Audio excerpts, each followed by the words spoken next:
If I could describe the Get My Life tour in one word, it would be vulnerability. Showing up for yourself is so important. Welcome to the Get My Life tour. I'm your host, Lydia T. Blanco.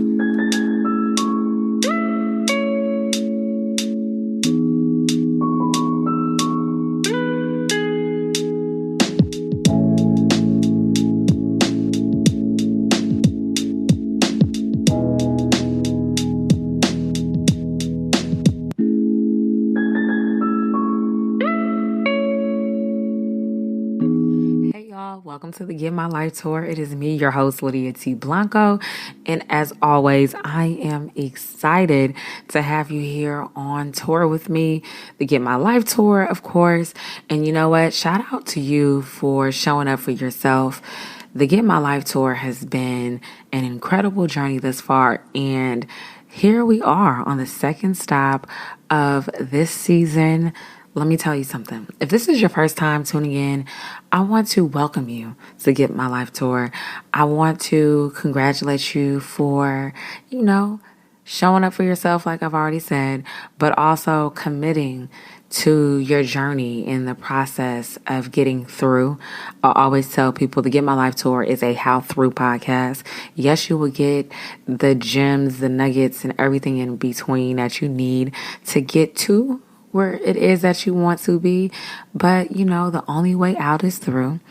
And that is what the Get My Life tour is. We're taking center stage, we're showing up for ourselves, and we're having a good time while we do it. So welcome. And if you are returning, shout outs to you as well, because it is nothing like having a tribe, you feel me, journeying with you. It's always good to look out into the crowd and see people who you know. Familiar faces always just brings a different kind of warmth to your heart. It makes you go a little bit harder as you take center stage. So welcome. Bienvenidos a la Get My Life tour. I kind of chopped that up a little bit. Okay. Clearly I need to work on my Spanish. But welcome to the Get My Life tour, y'all. Already in season 2. I was thinking about, should I break this up into seasons or should I just continue to, number the episodes? But I was like, look, it is a new decade. It most definitely is a new chapter in my life, and I'm so excited about where the Get My Life tour is going. So we're in season 2. If you have not checked out the first episode on the season with Randy B, I most definitely would encourage you to, as we spoke about transitions. And I thought that was one of the best ways to start off this new decade, because everything is transition. Everyone's talking about the new year. And I don't think that people often talk about the shame associated with transitions and how tough transitions can be. So I was able to speak with Randy B, who is a writer, author, and champions for diversity and inclusion. That episode is called Celebrate Transitions as Wins. And if you have yet to check that out, I would encourage you to, because it was an incredible conversation. Not because I was having the conversation. As I listened to that stop on the tour, I just was like, okay, wait. And then, of course, when I was having the conversation with Randy, it was just mind-blowing. This woman is so smart, and she has her lived experience. She is fly. She is close to 50. She is full of resources and energy. And I just think that you should check it out. As I was planning for the second stop on his tour and thinking about, being on tour or center stage on this episode by myself, I was thinking about all the things that I could actually speak about. And as I am in transition and just experiencing this new chapter, right? This new season, I have really been thinking about the ways that I perceive and interpret things. And I really want to focus on not taking things personally on this top of the tour. So the name of this episode simply is Don't Take It Personal. Don't take it personal. There are so many things that happen to us and around us. And what I've realized over time is that it often doesn't have anything to do with us. I think honestly, there are moments created for us to experience vicariously that we just so happen to be in close proximity to. And we personalize a lot of it. And I don't think that it's meant for us to personalize certain experiences. I've had my expectations broken a lot. And of course, that is something I have taken personally. But at the same time, I've had to realize that at certain points, like, look, it has nothing to do with you. Yes, it has to do with an expectation, as you said, but you can't always take those things so personally. And, I was thinking about moving forward in this decade, and something that I always tell myself, it's almost like a mantra that I live by, that came to me years ago, and it's the easily offended don't last long. I remember receiving that word and writing it down because I have been in so many tight spaces where I thought something applied to me, but it wasn't even about me, but I was rubbed the wrong way. And I think that's the word. When you're in tight spaces, you have to be careful that when you are rubbed the wrong way, that it doesn't have anything necessarily to do with you. It may be just the people around you. And of course, you need to reevaluate the space you're in. I do love the way that Sarah Jakes Roberts speaks about tight spaces.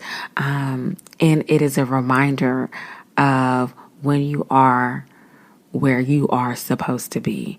And there's something so beautiful and deep about that. But I think that even when you are in tight spaces, it is your business to not be easily moved by things or penetrated by things. I actually wrote down, you can't allow everything to penetrate you because those things take form and ultimately shape you and your experiences moving forward. And that's something that really rings true when you think about personalizing things. You know what I'm saying? Like, there are some things you should take personally, like your family, your mama and them, right? And there are some things that should just not move you at all. And maybe that's more of the example of like the yo mama joke, right? I know this is like probably a bad reference or metaphor, but stick with me because there is a difference. If you're in a tight space, like when I'm riding the train in New York City, I probably should have told y'all I'm actually in the Bay Area for the stop of the tour. Woo woo, I'm home, y'all. But when I am in New York, I have to remember to check my attitude when I'm on the train because it is always so crowded. Oh my gosh. It's quite irritating, right? Because you're standing up and then you turn into a pretzel because you have to move in so many different directions to, own the space that you're standing in. But you can't take every nudge personally when you're in a tight space. And I think that when we're going throughout life, sometimes we're holding on. And we don't know the next person who's getting on or off, you know what I'm saying, the train, what it may have taken them to get on the train, where it is that they're going, what it is that they're thinking on the way to where they are going or where they just came from. So you can't take every nudge so personally. You can't take, someone else's attitude personally because you just don't know what they're going through or experiencing. And I think it's important to remember that just in life, right? I'm using the metaphor or the example of the train, but as we journey throughout life, we have to remember those things as well. Okay, so I'm going to stick with this train metaphor because New York City is a great place, but let me tell you something. If you take everything personally in New York City, you will absolutely lose your mind. I mean, it'll be on one platform and the train be pulling off and you be on the next because that's how intense things could be at times. But I was having a conversation with my sister. You know, I almost shout out Ashley on every other episode, right? But we were having a conversation about personalizing things, and she said personalizing things distorts your perception about your obligations. Okay, so stay with me. We still on the train. We still in New York, even though I'm in the Bay recording this episode. Shout out to the Bay. But I literally catch the train to work every day of the week. There is never not a moment, unless I'm traveling, right, that I don't have to be on the train. And I am a courteous person. If I see you and you have an extra bag, I'm always trying to move out of someone's way. And I always think that I'm in someone's way. And that is most definitely a form of personalizing things, right? It's like I almost make it my business to accommodate others. You don't have to go throughout your life making accommodations for everyone else. I don't think that all of us are called to be accommodators. I don't know if anyone is called to be an accommodator. I know, they have fixers and all these other things, but that may not be what your calling is. It's most definitely not mine, but I most definitely think that my perception has been distorted at times. And it has made me think that I was obligated to do X, Y, and Z. Like, for some reason, I'm always obligated to get out of someone's way. And I think when we do that, we play it small, right? We begin to shrink. And that is not what you're called to do either. So I really like that. The idea of personalizing things, distorting your perception of what your obligations are. It also makes me think about the things that we carry that do not belong to us when we personalize things. How many times have we made something about us and we go throughout life carrying that? So many things are coming to mind that I actually cannot rattle off because I've carried so much. So much. I think we carry things from our childhood, right? That comes from our parents, experiences that we may have had relationally. We just start carrying stuff because we literally have personalized it like it is ours. When we personalize things, we claim ownership of those things. And I don't think that we often think of personalization as ownership. I think we think of it as affiliation, but not ownership, right? Just in the same way that people think about branding, right? When you brand something, you personalize it. But I don't think that people think about personalization as a form of a unique identifier, right? So it's something that you own if it's unique to you. And there's some things we just need to put down. You literally have probably been carrying that thing for too long. I don't know what it is, but I'm talking to you. And it does not belong to you, but you've personalized it. And now you've been carrying it for too long. Put it down, okay? There are literally some things that are too heavy for us to carry, and we have made it our own, and we become weighed down by those things. Take your name off of it. Put it down. Don't put your name on it just because someone around you has, associated you with that thing. It's not worth it, and it's not yours to carry. As I talk about putting things down, I think that there are some things that we need to put aside, and that is our pride. Okay, so I'm literally sitting here in the living room, and my sister is like walking back and forth. I'm like, number one, have a seat so that the people cannot hear you walking back and forth because this Yeti picks up everything. But it's so funny because we're talking about nameplates, right? And the sense of pride you have. I think we do put our names on things. Ashley, who is not in this recording but is behind me. And there is this sense of pride that we have. It's like writing our names on desks in schools and classrooms that do not belong to us. It's like you take pride in writing your name on something. You take pride in being a part of something that has nothing to do with you. You take pride in the wrong things when you personalize it. And when you put your pride aside, it's just like, look, I don't even want it anymore, or it's bigger than me. And a lot of things are bigger than us, right? And that's why we can't personalize it. I think about my journey as a storyteller all of the time, and the sense of responsibility and agency I have to the community. And I understand that it is bigger than me. As I occupy spaces, whether it be like a work environment or somewhere that I'm traveling to as a journalist or reporter to cover the story, I often remember that while on assignment, it is bigger than me. And there are people who I engage with, who I encounter, and I'm just like, yo, you are not a high quality person. Wow, you are pretty trash as an individual. My sister is telling me I need to stop calling people trash. I probably do. It's good advice.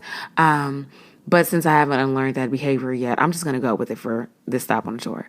But I think we've all associated people or experiences that way at some point in our life. If not, you most definitely have one up on me.